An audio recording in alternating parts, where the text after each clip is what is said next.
All right, how about two national seeds that are bona fide national seeds after what we saw in Athens this weekend? Arkansas and Georgia. That there were fireworks and there were clippable moments. It felt like in every 3 minutes today. Yeah, that series was one of those where I never knew what was gonna happen next. Like, it was, like, almost what you expected to happen did not happen. You're always guessing with those 2 teams. Like, for example, Arkansas, they come in on Friday and just absolutely torch Georgia's bullpen.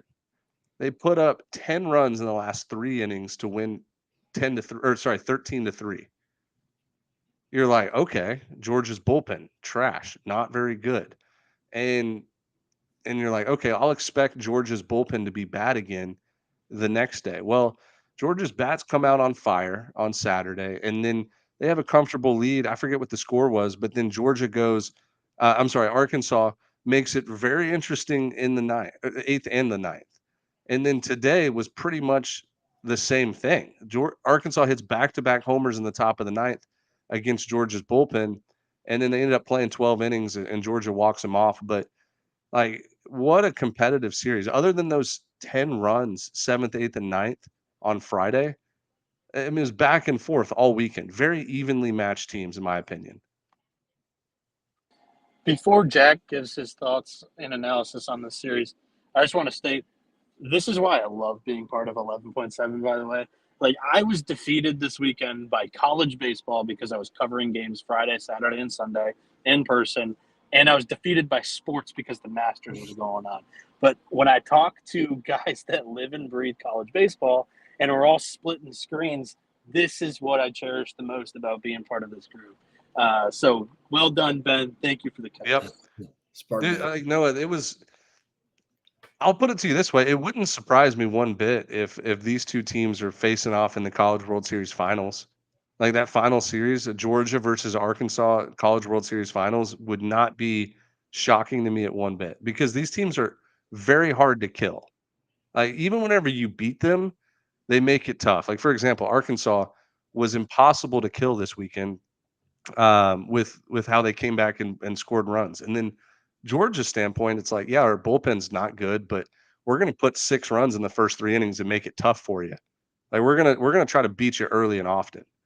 So, look, Georgia wins the series. I think Georgia needed that series win way more than Arkansas did, especially after getting swept last weekend at Texas. But if you're an Arkansas fan, like, hey, this team's really good. Like, going on the road and almost in position to sweep the series if a few things go your way. I think you got to be happy with it. It was fun too. It felt like in a tennis match, like when you're watching on ESPN, how there's break point, match point. There were 6 different moments where we could have had that graphic where it was like Georgia down to their last strikes, Trey Phelps gapping double to tie a runner from first, to keep the game alive. And then obviously my favorite moment, maybe the weekend, Slade Alford going 111 off the bat to left field. They've got so much juice up and down the lineup. But I think Brian Curley might be one of the most valuable players to his specific team in the country. You mentioned the struggles that they had, starters and out of the pen. What he provides in a utility standpoint, he was really good. But man, Arkansas, I think it's funny too. The scare was, hey, they're gonna be okay offensively. I think their arms are gonna be really, really good this year. They lead literally every category offensively in the SEC right now, offensively, and they proved it this weekend. It was a nutty weekend. Did you see where Jackson Finley today for Georgia? Also, he was a Georgia Tech Yellow Jacket last year, right? I think so, right? Jackson Finley? Yeah. Yeah. Anyway, so he's at Georgia now. He went 5 2/3 on the mound today as a starter. The longest outing for a Georgia starting pitcher all season. Nuts. Bro, you guys played freaking Akron, I feel like. Didn't they? It's not like you're playing an SEC schedule all year. I didn't watch the game, but it was Leighton Finley who started. Leighton right? Finley, not Jackson Finley. Yeah, but okay, same you're guy.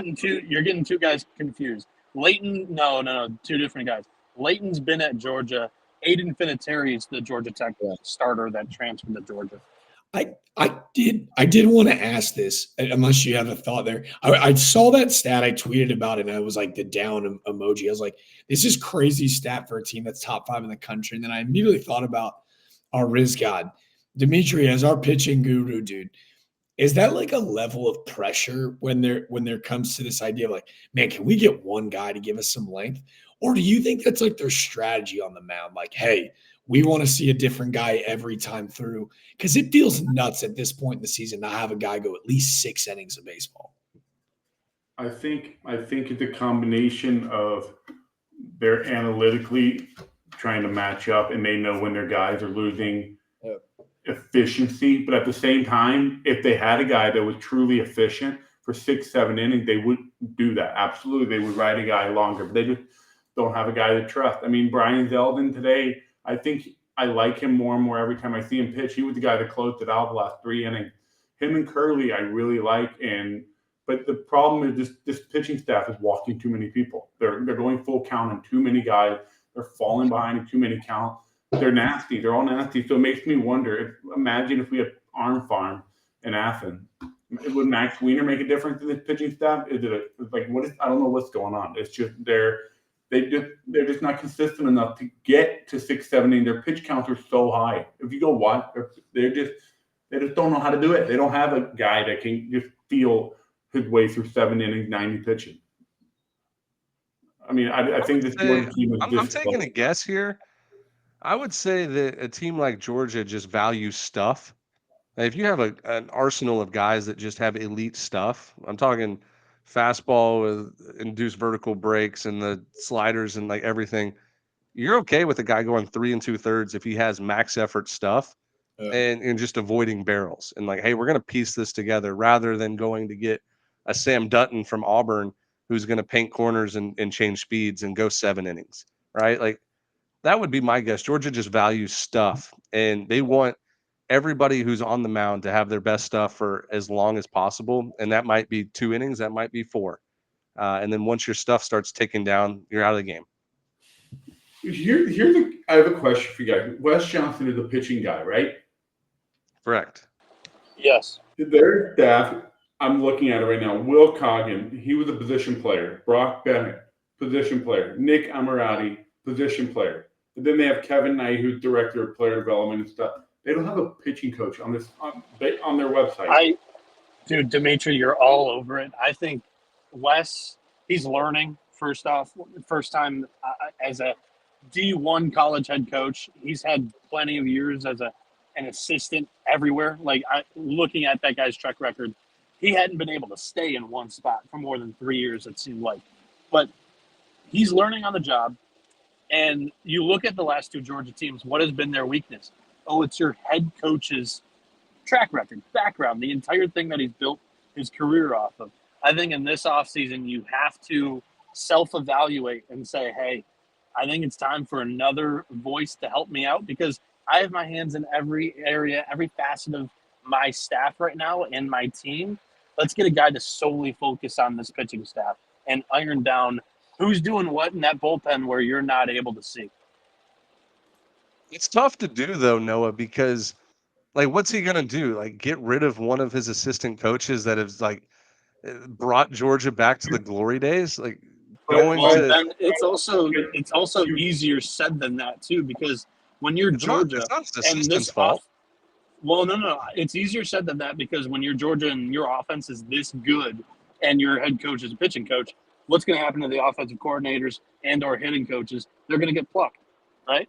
Like, people want a dab of that success. So attrition happens naturally when you're a good team.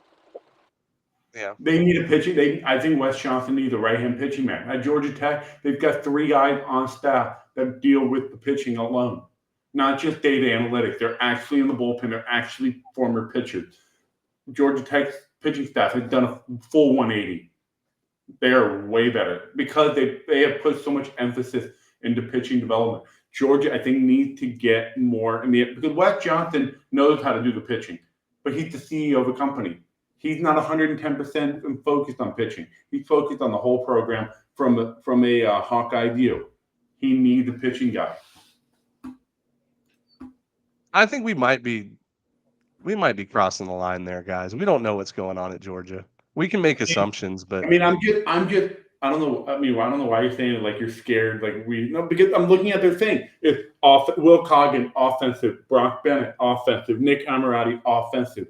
Nobody in their 4 coaches is a pitching guy besides Wes Johnson. So it's like a head coach in football said, "I'm going to run the offense." How often did that work out? Not that often. Bingo. I mean, Dimitri's all over it. I think I side with Ben here. I think think about it. Like stuff wise, though, their guys are still elite. Yeah. Every SEC program has elite guys all over their bullpen. I mean, maybe besides South Carolina, Missouri, nobody has a Brian Curley on their staff throwing 100 with a nasty slider. Okay, right, but pitching is not just about throwing as hard as you can and then spinning something. It's about throwing strikes, but getting ahead. It's about knowing how to. I'm telling you, I think they have a different philosophy than that. That's why I asked the question. This is like I think they have all the right pieces. Like that was. Do you guys not remember the first? Do you not remember the first months of the season? It was not a strategy thing. They were just very bad at starting pitchers. Yeah. Well, but again, I'm giving credit where credit's due. You were all over this team, right? You've been all over this team from the jump. I think after I used that question more so as like after this weekend, I'm like, not only do I think this team can go to Omaha, I think they can win the damn thing. Like they find a way to win in really fun ways. Obviously, that Texas matchup was weird. It was a different ballpark, weird matchup for them. I more so asked that question because I was curious, do you think this is strategically a part of their mess? Like they're throwing a lot more guys than most teams. Are you backing off not to say you're backing off your statement. Do you think this team has enough to win in Omaha? I think this team reminds me of 2023 Oklahoma. Unbelievable offense.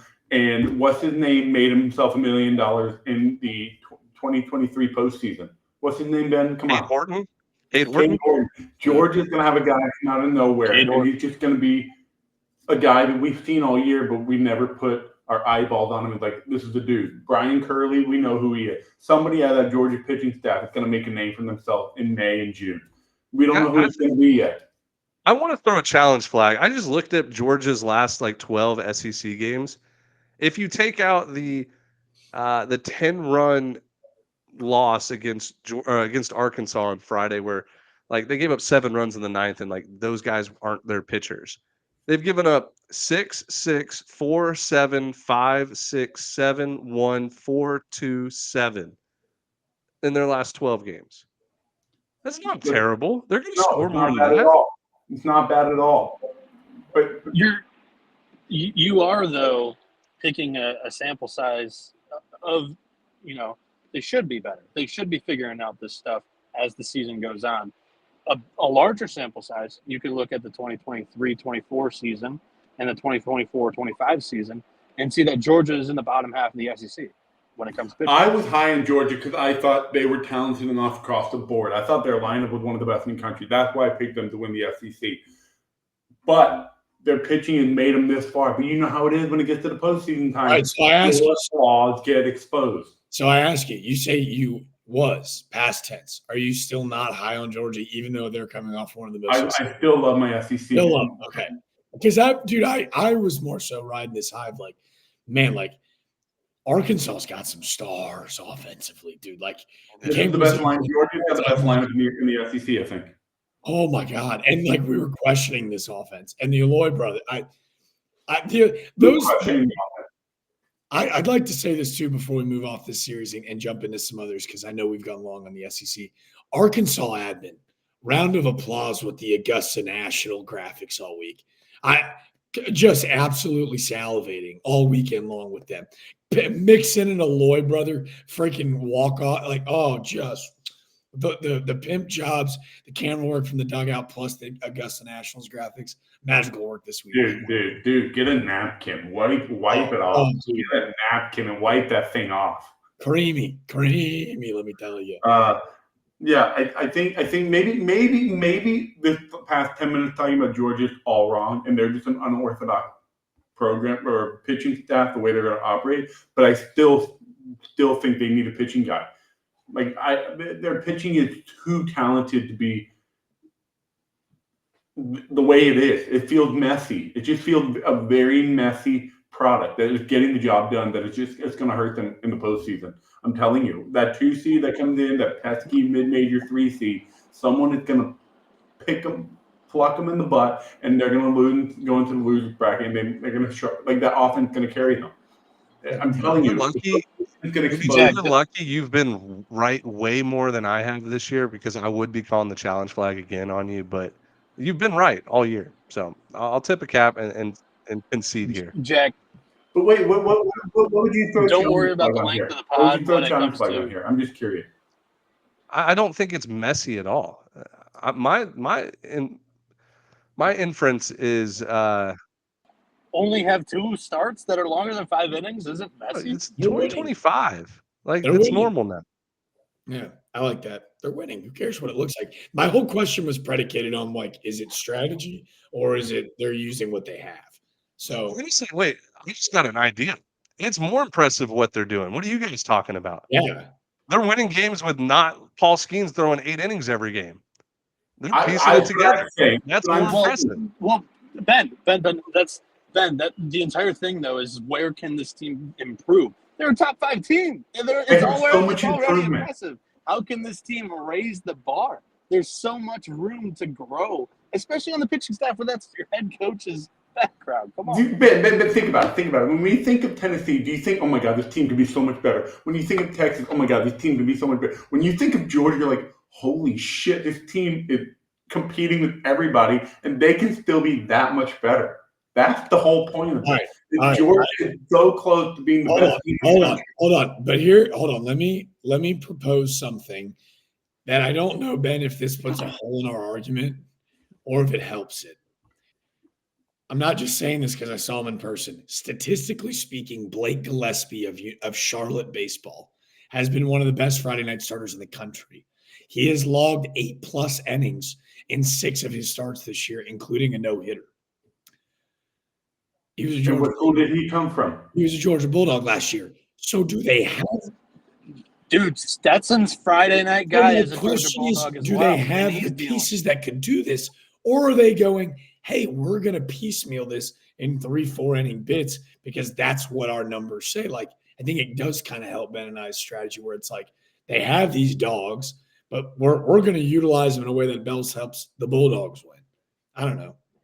Can I ask you this then? Why did Brian Curley, and by the way, we got to stop talking. We got to move on to the mid-major. I'm tired of talking the SEC. I hate talking as much about it. But here's the thing. Hold on, don't worry about the length of the pod. That's why you brought in the board. Focus on the road. I'll clip everything up. We're going to timestamp it. We're going to put out SEC stuff. We're going to be good. We're going to be good. No, let's go. Why all of a sudden, the moment Brian Curley came from the bullpen to starting, he all of a sudden became their most trusted guy with going the longest? Because they had faith in him. I could be totally wrong. It could be a strategy thing, but I'm very confident that if their numbers show these guys cannot go through the lineup 2 or 3 times effectively. Whether it's a pitch count issue, whether it's a 2-pitch guy, a 3-pitch, who knows what it is. I just don't think they have 3 guys they can trust Friday, Saturday, Sunday to go 5+ innings and trust them with a man on second and third, 2 outs in that 5th inning. They're going to depend there. Maybe if they have a guy that they truly 100% trust and he gets over, because that's the hardest inning as a starter, getting through that 5th inning. You get through it, you can go 6, 7, 8. They're just not getting through that. And if the coach is not allowing them, who knows what it is? I'm done talking about this. Fuck.